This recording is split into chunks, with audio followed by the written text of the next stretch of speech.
but somehow or another, Krishna opened the doors again, and here I am.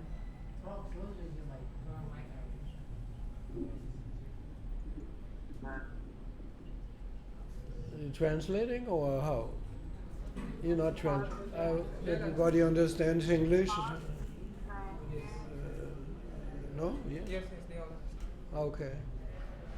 You are from the educated circles.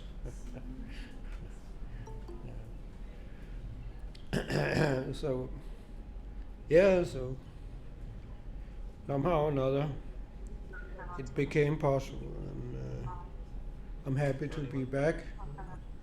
Body has not fully adjusted. I came from France like 5 days ago, and so climate a little different. We are in the middle of the European winter, which means around 0 degrees. So it's a bit of a change from the tropical climate of Bombay. But body is getting adjusted. A little pressure in the head is there, but we are trying to cope with it. So anyway, of course, I promised to say something about Nectar of Devotion. So Hare Krishna. So anybody read Nectar of Devotion from here? Not so many. You have read. So anyway, it's a very big topic, so I will only be able to scratch the surface.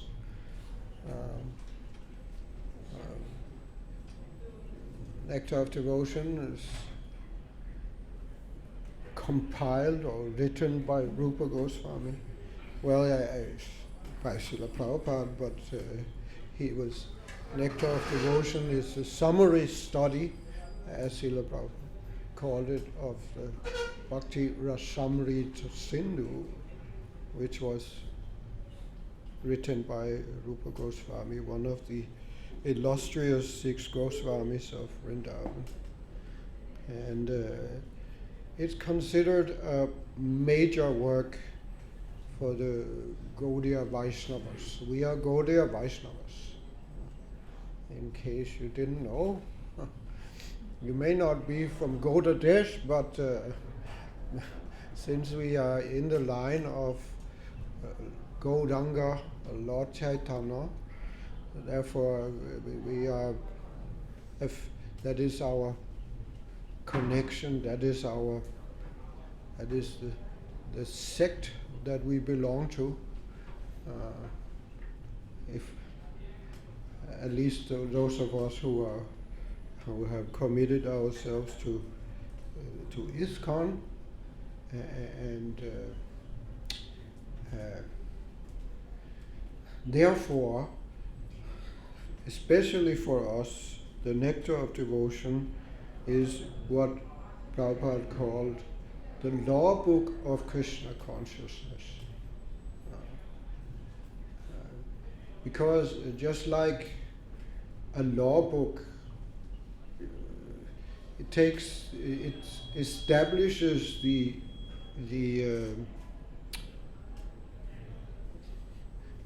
precedence. Precedence, you know the word precedence? It means just like a lawyer in court, in order to present his case, to establish his case, he will quote from not only the law, but also from previous cases that were judged, that cases that were similar to the case in question. It's called precedence. So that is very strong. If he can establish his argument by citing previous cases that were judged in a certain way, then he has a very strong position that if there is enough similarities, it can be also decided in the same way. So similarly, Rupa Goswami, he in the Nectar of Devotion, he presents the whole, as Prabhupada also subtitled the book, The Science of Krishna Consciousness. It's a science. When Prabhupada uses the word science, he doesn't mean, of course, in terms of modern science, but he meant to say that it is something which is it's actually practical. It's not simply jnana, it's also vijnana. It is a process. Because what is science? Science means there's a theory, and then there's application, and then there is the result, the actual fruit of the application. The scientist, he makes his research, he based on his observation and sometimes inspiration, he comes up with a theory, but then there has to be experiment to verify his theory, and if it is verified, then his scientific law is established. So similarly in Krishna consciousness, we have the theory. The theory is Krishna is the Supreme Personality of Godhead. We are His servants. We have left His association in the spiritual world. We have come here, and because of this turning our back to God, we are now undergoing the cycle of repeated birth and death, and that is actually the cause of all our problems. But we can rectify that mistake by taking up a process of rectification, as Bhakti Yoga. And if we do that, then we will not only be able to eventually go back home, back to Godhead where we belong, but even here we will actually see that our life will greatly improve. We will actually become happy and peaceful. We don't have to wait for the results. It can be felt by even a beginner. So that is the theory. Now, if you want to attain that, then take up this process. What is the process? That is actually where Nectar of Devotion starts. It starts from the point where we have understood there is no happiness in this material world. If you have not understood this, Nectar of Devotion in one sense is not for you. If you're still having some hopes that you will find happiness and with society, friendship and love, then read Bhagavad Gita and then hopefully you will come to understand that it's not to happen, because that's just the nature of this world. As Krishna says in Bhagavad Gita, Dukhalayam Shashvatam Anityam Sukham Lokam. There is no happiness here. It's a place where there's no happiness, and there's no status quo either. You cannot, even find a permanent situation of suffering. The suffering always changes, which means you'll always be in anxiety. We cannot even make a compromise and say, okay, I'll take the suffering. If there's some enjoyment also, I'll accept the deal. No, but because the deal is not, it is not there, you can say. It's all of a sudden, when we think that, okay, now I've got things under control and I'm doing okay somehow, but then something happens and the whole thing is just, the rug is pulled under our feet. It happens time and again in life in this world. So anyway, that Krishna explains in Bhagavad Gita, if you have not understood yet. But have you understood, then yes, Nectar of Devotion. Nectar of Devotion, the topic of Nectar of Devotion, it's a very broad topic. It's a very large scripture. But how to say, the overriding theme of Nectar of Devotion has been established in what is known as the Paribhasha Sutra.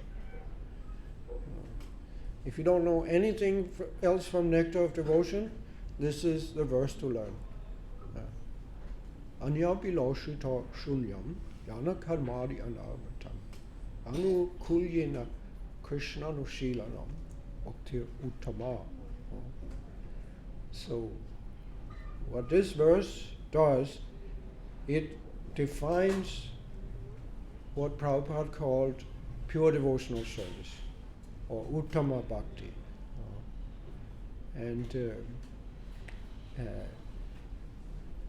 Nectar of Devotion is for those who are ready for pure devotional service.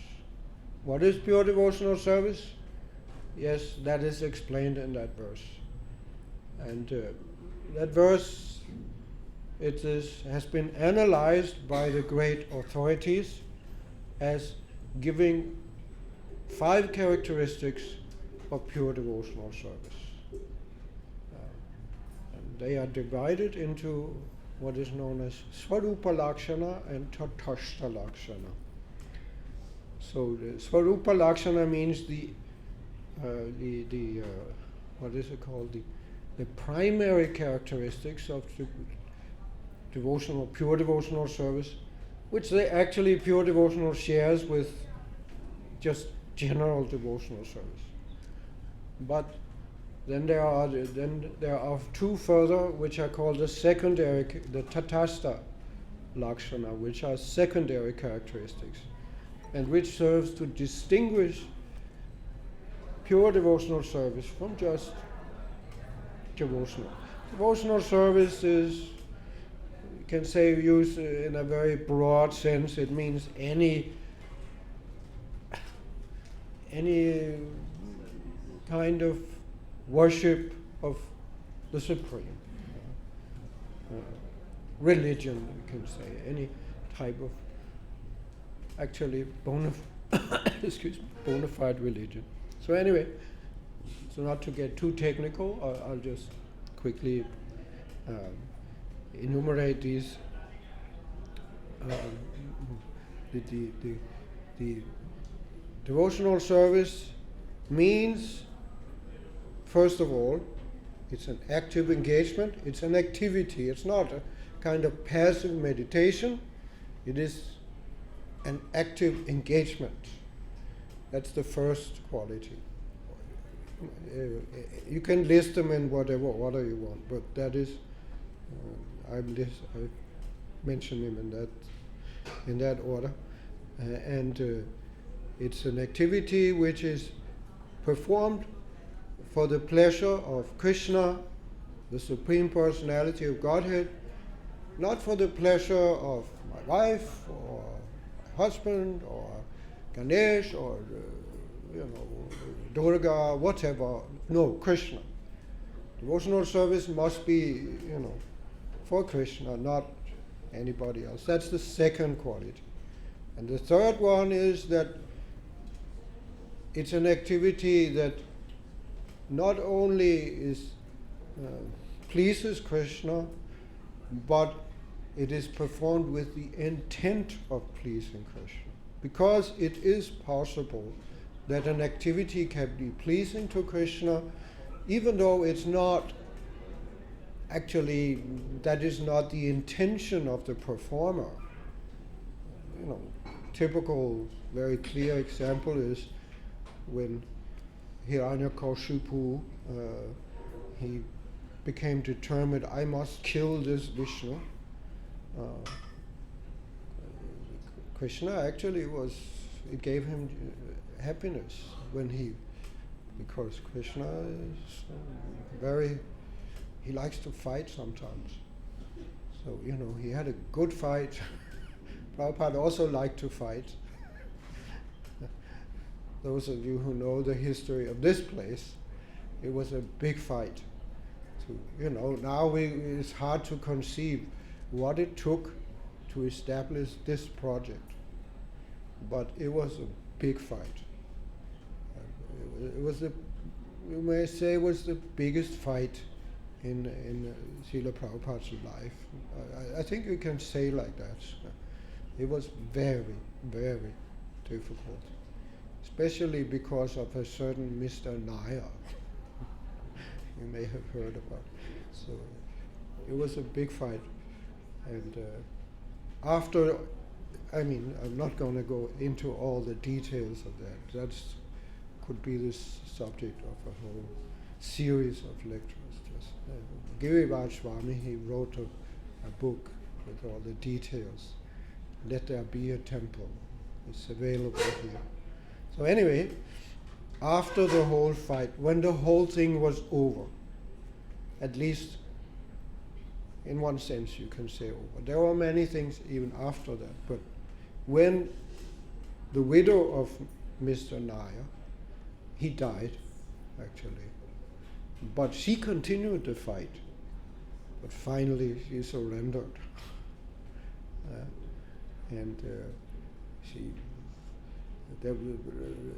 She signed the deed and everything was settled, and there was actually, Prabhupada was actually very kind with her. He said, you are like my daughter. From now on, I will take care of you for the rest of your life.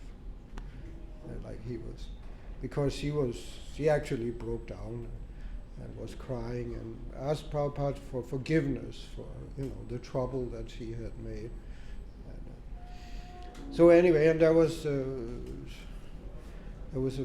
feast was served, and there was a celebration, and at the end, when Prabhupada, I think he was alone, where most of the guests had left, maybe Mrs. Nair had left also. He was with some of his disciples, and he leaned back and he said, anyway, it was a good fight. So Prabhupada was such a warrior. So he also liked to fight. But Krishna also likes to fight. So so in this way, anyway, back to the point. I just had to say this because it's so relevant to you and to this project. So like when the demons, they try to kill Krishna, Krishna is enjoying. He's having fun. When you see pictures of Krishna killing the demons, he's smiling. It's good. It's great fun. So, but it's not devotional service. Because the idea of the demons is not to please Krishna. So therefore it doesn't qualify. So anyway, these three were the primary characteristics which are common for even just, we can say, mixed devotional service and pure devotional service. But in order to for an activity to be qualified as pure devotional service, there are two further criteria that must be met. One, it must be not be performed with the idea of getting something from me. It should be simply for Krishna's pleasure. Not that, I'll serve Krishna and then I'll become rich. Or I'll find a nice wife. Something like that. No. Then should not be, such ideas should not be there. Simply, I am a servant of Krishna and my duty is to serve Krishna, so therefore I am serving Krishna. Bas. That is, and that is the first tatastha lakshana. The second is that I must make devotional service as my first priority in life. It must not be jnana karmadi anavritam. I should not allow my devotional service to be overshadowed by all the other things. The other things in life are there. That is not forbidden. We have our responsibilities, we have our job, we have our family, so on. And this is not devotional service. Sorry to say. It could be seen as devotion, but not by definition. But it doesn't mean that we cannot do these things. But our first priority must be to serve Krishna. In other words, among all the things that we do in the course of our lives, certain things are optional. We may or may not do. But then there are other things, our main priorities. This is something which I must do this. This is what my life is about. And if I have to make a choice, if I have between this thing and something else, God forbid it, we try to arrange our lives in such a way that we can do our devotional service and also take care of the other things. But situations may arise where we will be forced to choose between devotional service and other things. And then, if devotional service is our top priority, we will choose devotional service. This is the second quality, is tatastha lakshana, which distinguishes pure devotional service from just devotional service. So, anyway,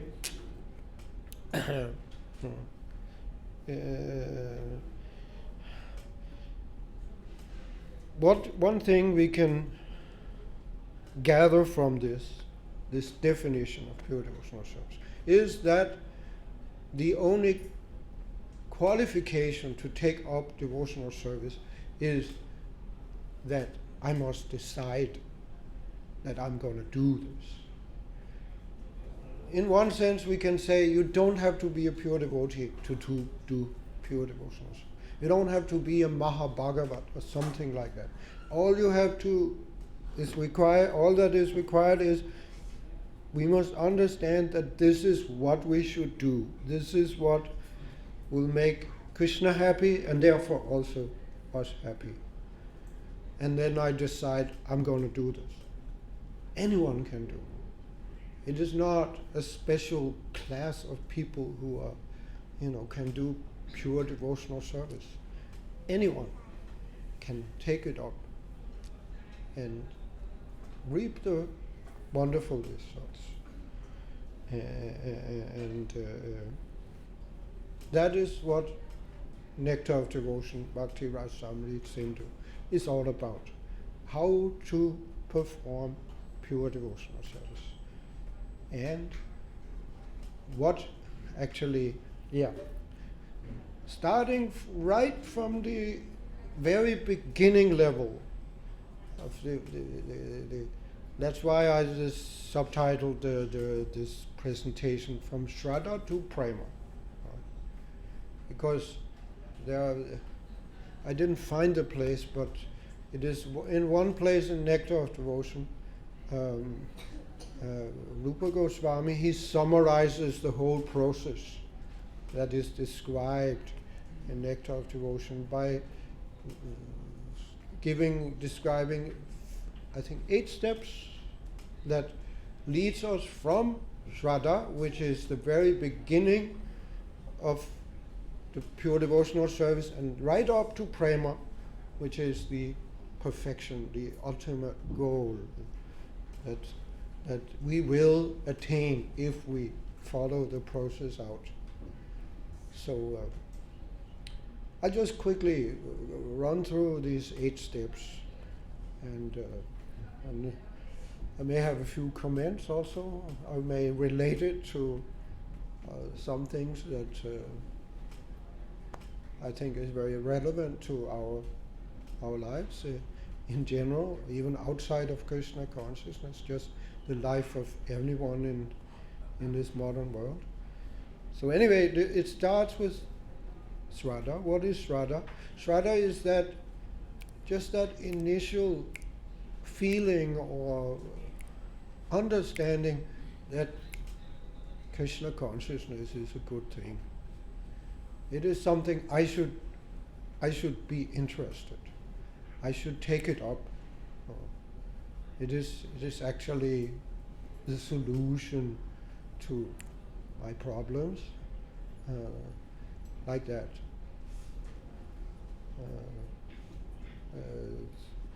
Krishna Das cover it in Chaitanya Charitamrita. He defines Shraddha as the faith that simply by serving Krishna, all other problems will be taken care of. How is it in Bengali? I'm not Shraddha Shabd Kaila Vishwash Krishna Bhakti Haila Sarva Karma Kritaha, something like that. So that is the beginning. If we understand this, then we are ready to take up devotional service. That is called Shraddha. Then what is the next thing? Sadhu Sangha. We start to associate with other people, devotees, who have the same understanding. And in their association, next step, that is 1, 2. Third step is we take up the regulated practice of, the activities of devotional service under regulation, under discipline, in obedience to the instructions of Guru. Bhajana Kriya, it's called. It starts really with taking shelter of the spiritual master, who is a teacher, you can say. We need, in anything we want to learn, we have to have a teacher. Somebody who is experienced, who understands the in and outs of, the science that we are trying to learn, and a teacher who can train us up, who can supervise us, who can guide us, correct us when we make mistakes, like that. So that is the third step, Bhajana Kriya.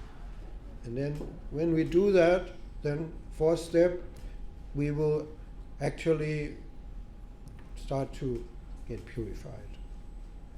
We need to get purified. There are many what are known as anarthas, impurities in our hearts, which stand between us and Krishna. Anarthas means unwanted things that we may be very attached to, but actually they are not good for us. And we, these things, they will start to go away, all the lust and greed and envy and anger and so on. It will start to go away. It is called anartha nivritti. And that is quite a job. This is something usually we will have to work on this for a while.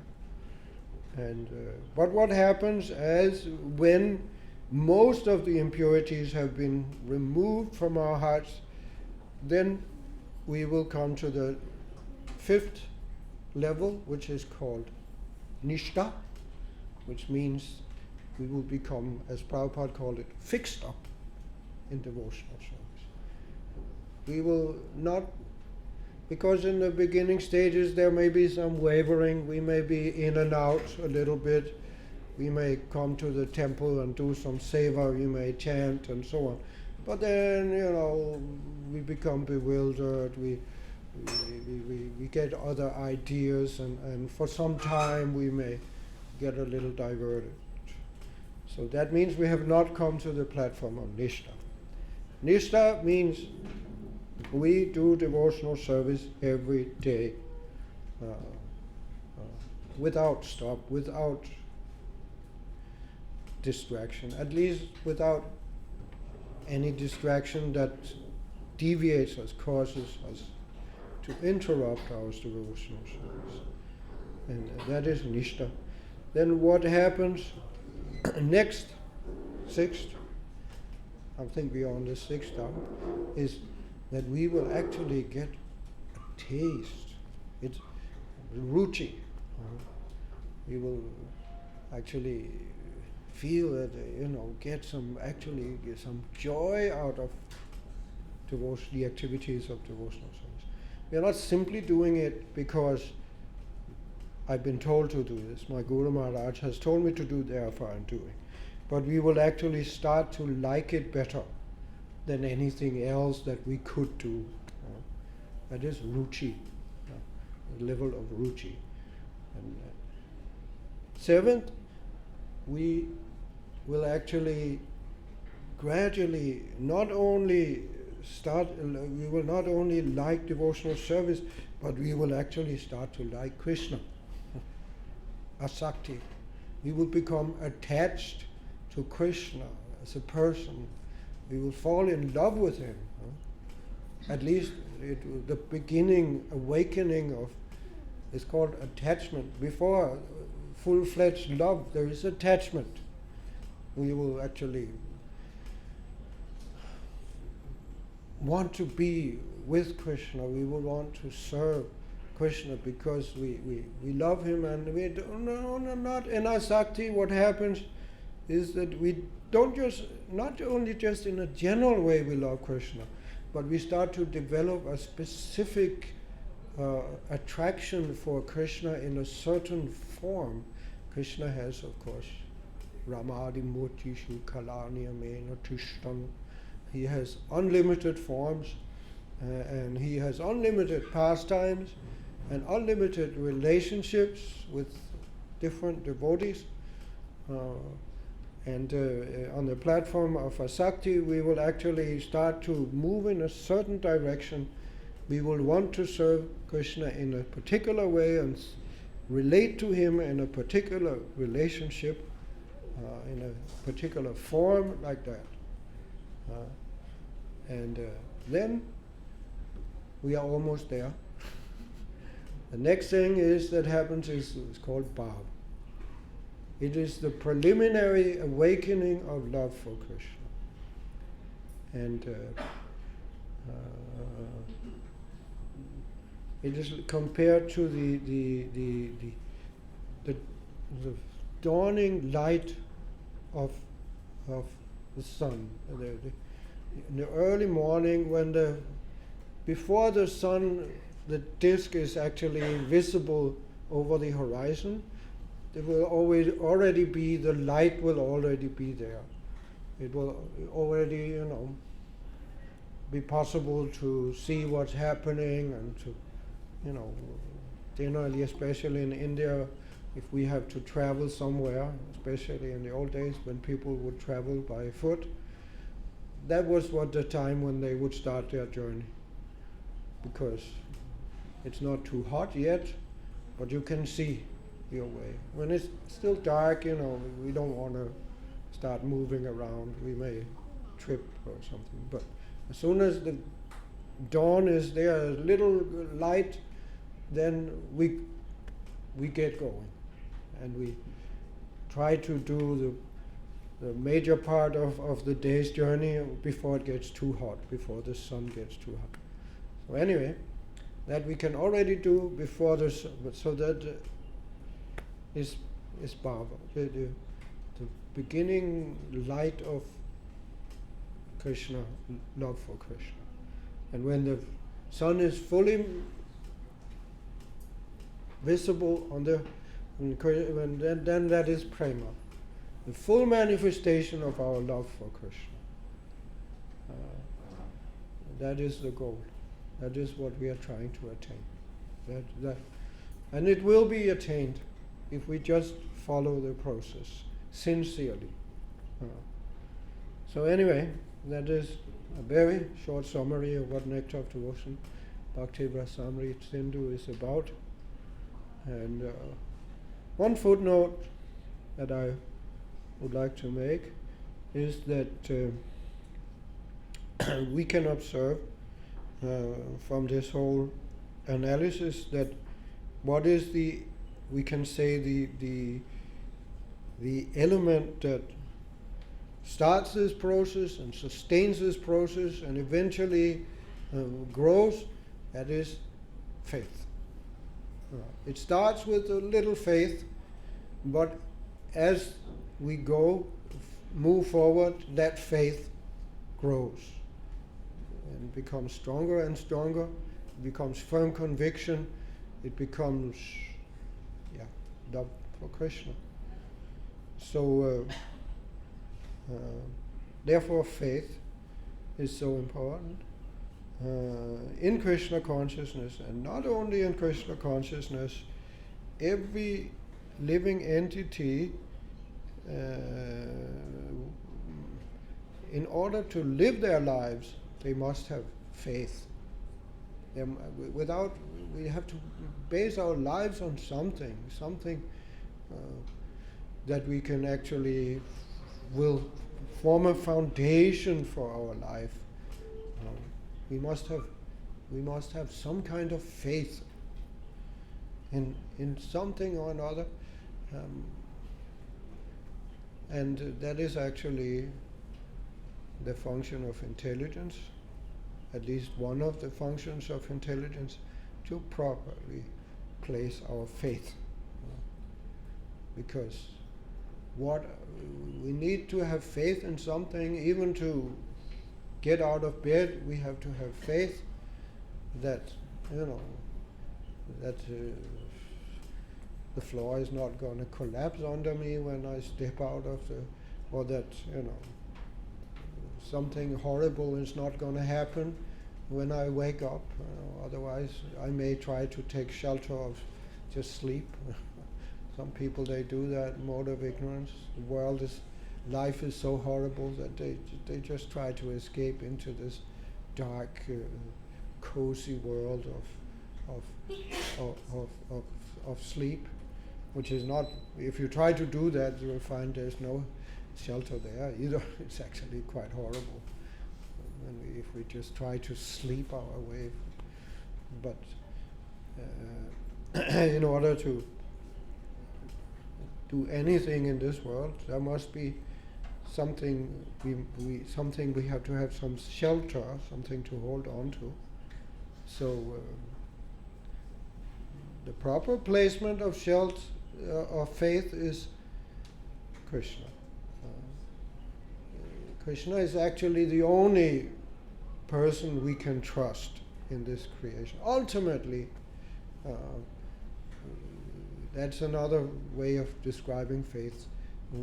Whom or what do we trust? And the unfortunate thing is that in this world, this is a world of cheaters and cheated. So we cannot trust anyone. It's a very disappointing to find out that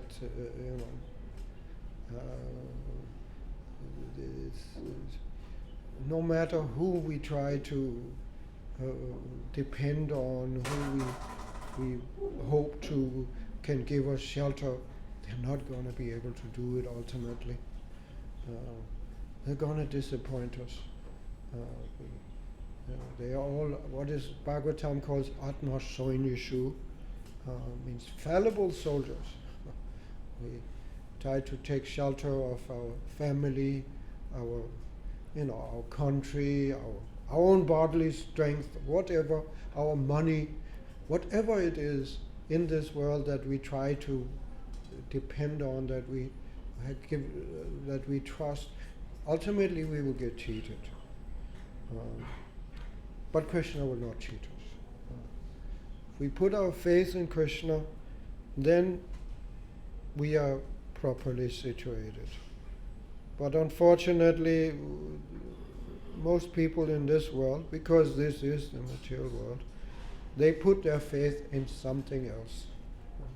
To some degree, to those who are pious, those who are more pious, they have some. They do have faith in God. They follow some religion, and this helps them a lot, because this means at least they are, there's something right. They have understood something.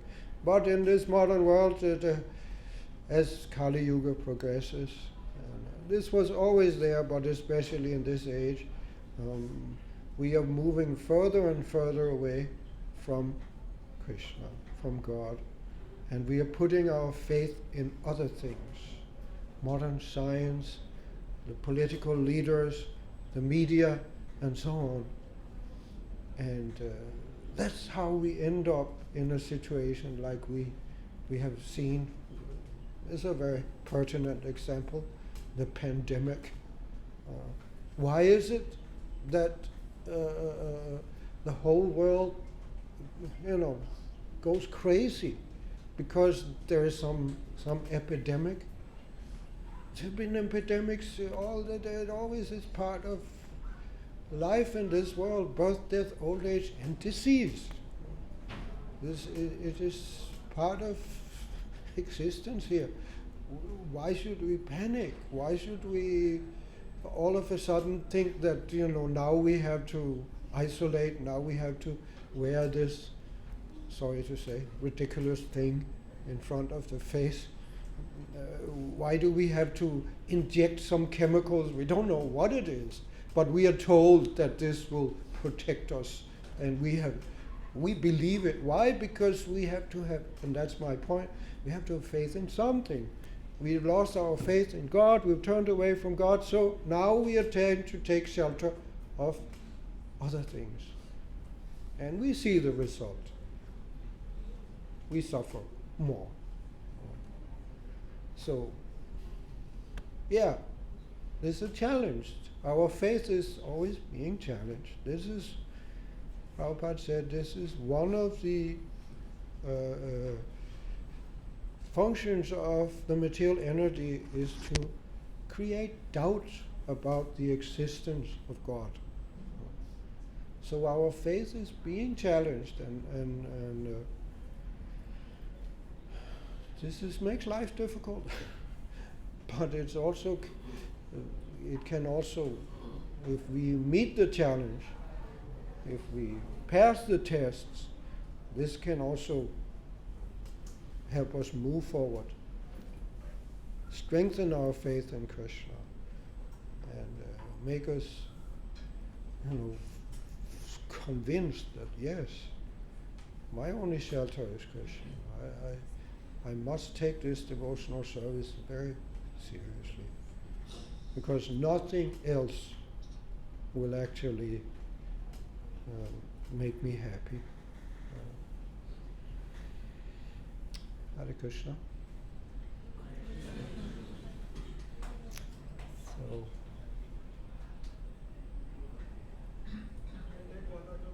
अगर किसी को कोई प्रश्न है तो वो पूछ सकता है. We can take one or two questions. yeah.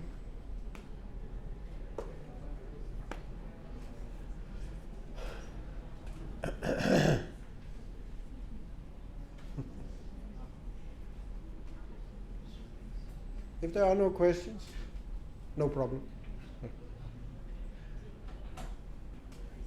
That means you are all convinced, yes, I want to do pure devotional service.